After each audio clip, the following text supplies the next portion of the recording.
Assalamualaikum warahmatullahi wabarakatuh. Selamat pagi mahasiswa semua. Semoga kalian semua tetap sehat ya. Oke, untuk minggu ini adalah pertemuan terakhir sebelum kita melakukan ujian tengah semester. Nah, materi kita hari ini kita akan belajar tentang yang namanya konsep dasar keruangan. Ya, jadi minggu lalu kita sudah membahas materi tentang abstraksi kartografi, yakni secara umum merupakan proses pemindahan kenampakan dari kondisi realita ke bentuk yang namanya peta. Nah, proses pemindahan kenampakan tersebut melewati beberapa tahapan, yakni yang pertama ada tahapan seleksi, ya kita menseleksi data apa yang perlu masuk dalam peta kita, kemudian seleksi waktu dan lain sebagainya. Lalu ada klasifikasi atau pengelompokan data. Selanjutnya kita melakukan simplifikasi atau penyederhanaan atau generalisasi data. Dan yang terakhir kita membuat yang namanya simbol, ya, sebagai perwakilan kondisi kenampakan realita untuk bisa ditampilkan ke dalam bentuk peta. Kemudian untuk minggu ini kita akan masuk pada materi baru, yakni materi tentang konsep dasar keruangan. Nah, ada subbahasan tentang bagaimana menentukan posisi, jarak, luas, dan juga volume. Jangan lupa seperti biasa saya berikan link untuk presensi dan ini adalah passwordnya.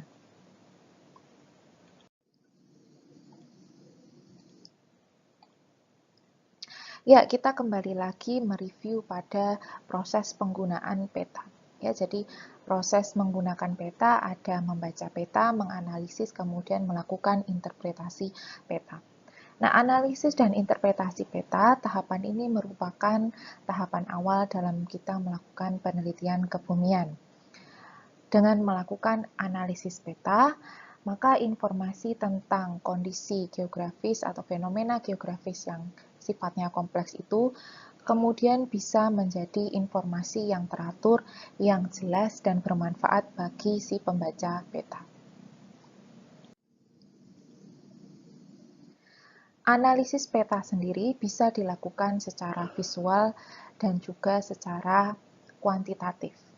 Ketika dilakukan secara visual, maka hasilnya adalah bersifat subjektif, ya, karena analisis peta secara visual ini sifatnya kualitatif, maka hasilnya bisa subjektif. Artinya bisa berbeda antara pengguna satu dan pengguna yang lainnya. Sedangkan analisis peta secara kuantitatif berarti melakukan perhitungan matematis, di mana hasilnya ini bisa menghasilkan hasil yang sifatnya objektif.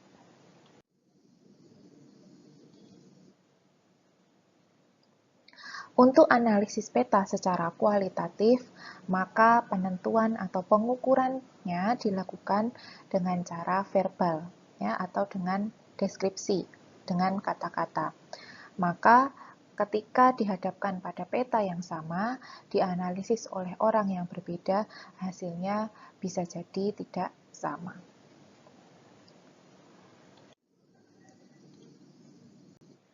Maka kemudian ada analisis secara kuantitatif, yakni menggunakan angka untuk mengganti kata-kata.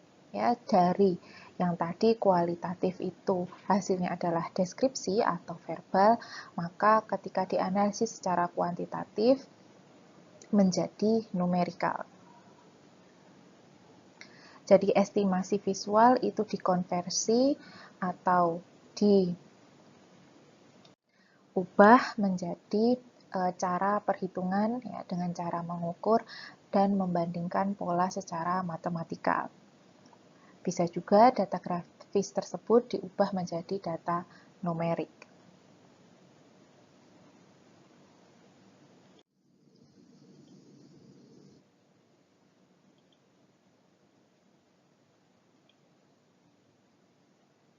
Untuk konsep keruangan sendiri ada yang namanya primary concept. Jadi konsep keruangan primer. Nah, di sini secara basicnya, secara fundamental, maka ada 3 konsep visualisasi data geografi. Ya, kita ketahui ada data berupa titik, data berupa garis, dan data berupa area.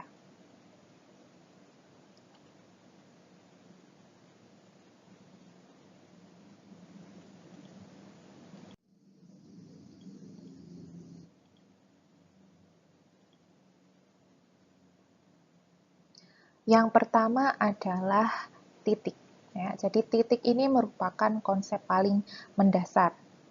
Konsep tentang lokasi yang dia sifatnya atau karakteristiknya tidak memiliki dimensi. Titik tidak memiliki bentuk dan ukuran, tetapi dia bisa menunjukkan keberadaan satu objek atau eksistensi suatu objek.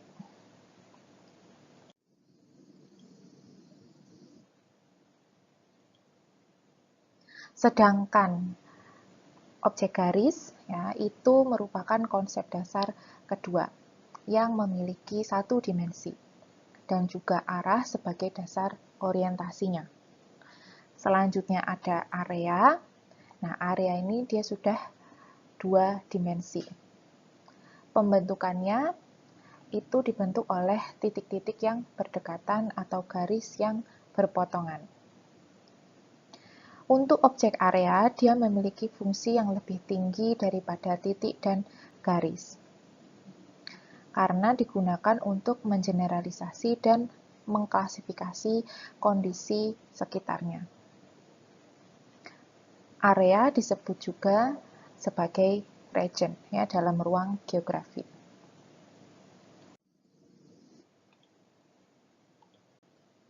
Sedangkan konsep keruangan yang terakhir yang memiliki tingkatan paling tinggi adalah volume.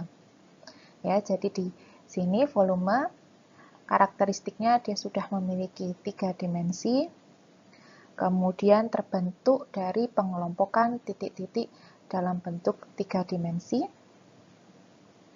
kemudian sebagai suatu wilayah yang diproyeksikan melalui dimensi ketiga. Jadi tadi primary konsep ada titik, garis, area, dan volume. Nah, untuk pengukuran objek titik, maka bisa dilakukan penentuan posisi.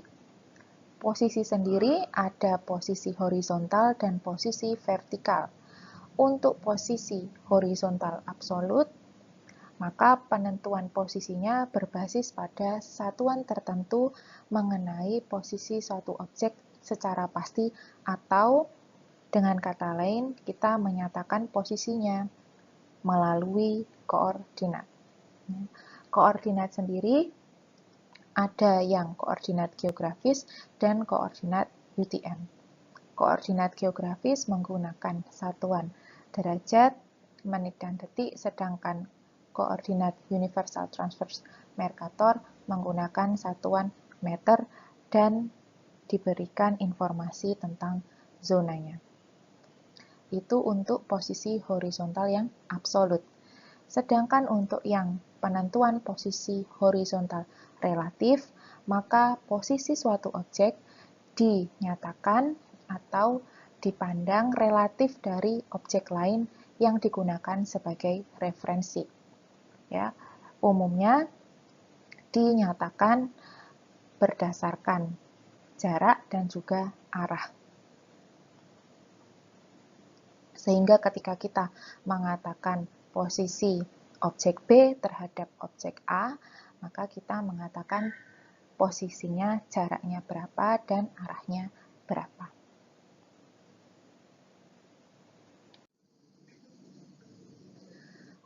Lalu untuk posisi vertikal, ada yang vertikal absolut dan vertikal relatif. Untuk vertikal absolut, maka penentuannya atau pengukurannya ditentukan berdasarkan garis kontur. Ya, jadi kita bisa mendapatkan informasi tentang ketinggian absolut melalui garis kontur. Sedangkan untuk yang vertikal relatif, maka kita menggunakan objek lain sebagai referensi. Sehingga kita bisa mengatakan satu lokasi itu dia lebih tinggi atau lebih rendah posisinya terhadap objek yang lain.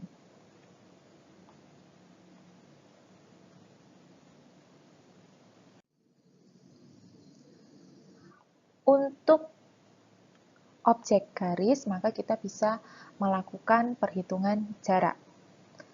Kita bisa menggunakan penggaris, jangka, ataupun benang ya untuk objek yang dia tidak garis lurus ya, misalnya sungai. Nah, perhitungan jarak melalui peta, maka tinggal kita lakukan perhitungan berapa jarak di peta dikali penyebut skalanya. Sehingga kita bisa menghasilkan jarak antara dua titik di lapangan.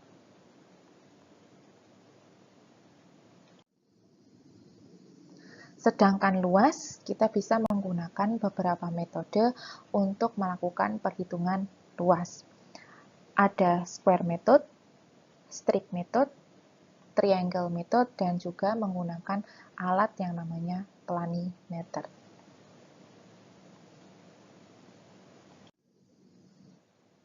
Nah, ini merupakan gambaran proses perhitungan luas menggunakan metode square method atau disebut juga grid square. Nah, sehingga ketika kita memiliki satu luasan begitu ya di peta, kemudian kita bisa menggunakan membuat sel-sel atau membuat grid-grid ya. Nah, di sini contohnya satu sel itu dia mewakili luasan 1 km persegi. Kemudian tinggal kita hitung berapa W dan berapa P, di mana W merupakan jumlah sel yang dia tercover sempurna dalam area, sedangkan P merupakan sel yang dia tercover sebagian dalam area yang kita ukur. Sehingga luasan total dari area yang kita ukur tadi adalah W ditambah P per 2 dikali ukuran selnya.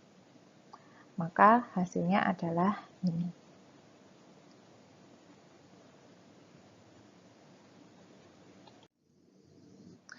Metode yang kedua ini adalah metode strip method. Ya, jadi ketika kita memiliki luasan satu area seperti ini, nah lalu kita membuat yang namanya strip-strip ya.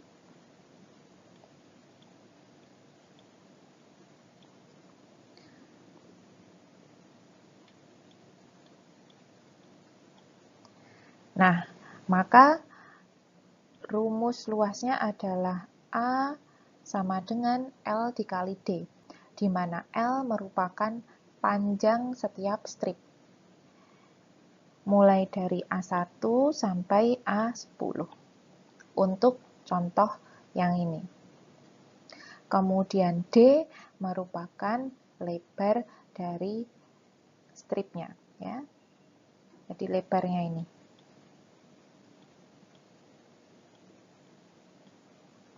Maka tinggal luasannya adalah L dikali D. Ketemulah 1200 km persegi untuk contoh yang ini.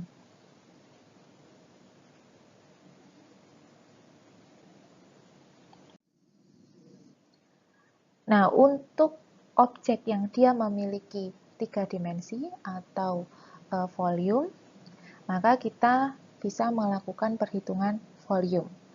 Rumus dasarnya adalah tinggal volume sama dengan luas dikali tinggi.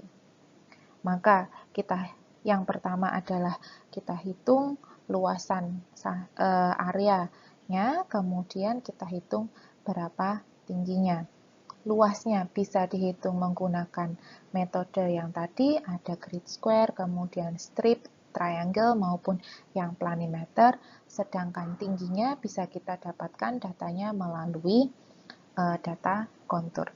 Maka ketemulah volumenya.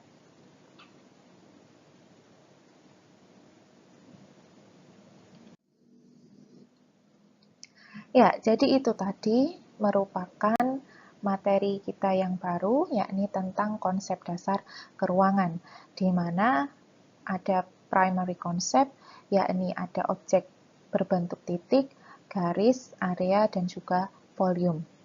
Nah, di mana objek tersebut kita bisa melakukan perhitungan, ya, pengukuran melalui peta.